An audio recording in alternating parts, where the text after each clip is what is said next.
this, I therefore put the question that clauses 2, 3, and 4 be part of the bill. Will as many of that opinion say aye? Will as many as of a opinion say nay? Ayes have it. Clause 5. I propose the question that clause 5 be part of the bill. There is a proposal to amend by the Honorable Aden Duale. Proceed, the Honorable Aden Duale.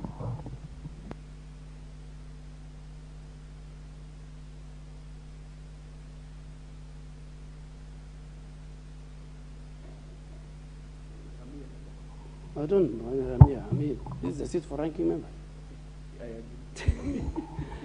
Thank you, Chair. Chair, I beg to move that clause 5 of the bill be amended by inserting the following new subsection immediately after section 5.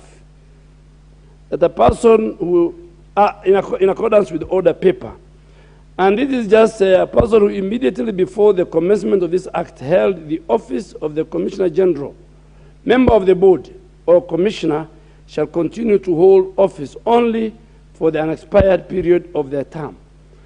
This amendment is intended to limit the term of the current Commissioner General of Kenya Revenue Service, if House agrees with me, and the members of the board. This means that we shall continue to hold office for the unexpired term, and then the new members shall be recruited.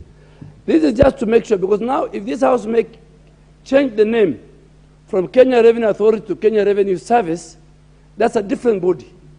So we must insulate the current Commissioner General and the current board in a transition way that the change of name does not affect their current status. So they will be in office until the expiry of time. That is a very fair, I think, the very fair amendment, and I think I want to protect from any further litigation by the busybodies that are always around the streets of Nairobi.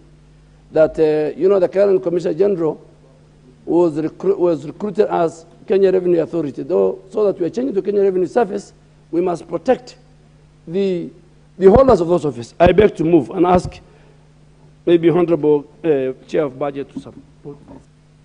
I propose the question that clause 5 be amended as proposed by the Honorable Duale. The first go will be the leader of majority. Yes.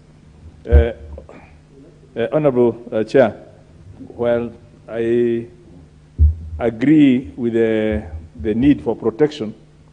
I had already provided for that in the bill.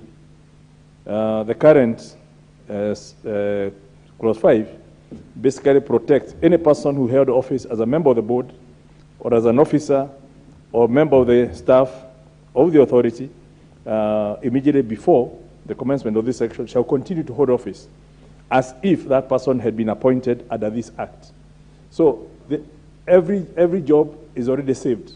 And also, we went further to provide for all the obligations of the clause 4, that subject to this act, all the rights, duties, obligations, assets, and liabilities at the commencement of this section shall be transferred to the service. So the change of name does not affect all the ongoing obligations. It does not affect the contracts.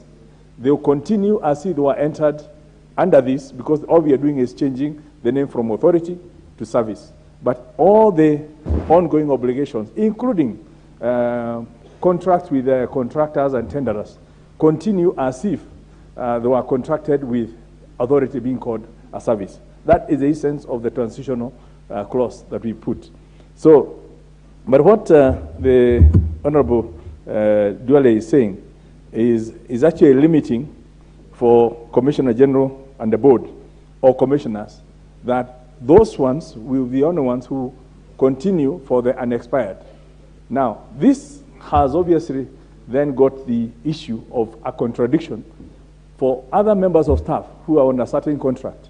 What happens to them, right? No, because we are talking of member of the board or commissioner general. If you specify this and you don't put the same thing for the unexpired for everyone else, then you are getting some two different things. Honorable Speaker, Chair, I would urge that we, and you can guide us on this from your legal, that if it's already provided for, there's no additional value to be created by then further specifying these three officers. The Commissioner General, the board is already provided for. Commissioner General and commissioners are members of the staff of the authority. So they're already provided for, they're already saved, and I don't see what value we'll be getting. It's just a superfluous amendment, but that could also attract some litigation, especially since this is not been subjected to any public participation. The bill has only been subjected to public participation with respect to the change of name. Now, change of officers and everything else has not been subjected to public participation. And we could well have this thing being brought in litigation starting, that we are changing the terms of Commissioner General, we are limiting it only to a term. We are now saying he's probably not eligible to start. We are then going further to even redesignate the way they will be appointed, which is not part of the original bill. And that has not been subjected to any public participation. We don't know what the public would have said about it. And hence, I would urge that we limit ourselves to the substance of the bill and not expand its scope to beyond what the bill was intended, which was to change the name from Revenue Authority to Revenue Service.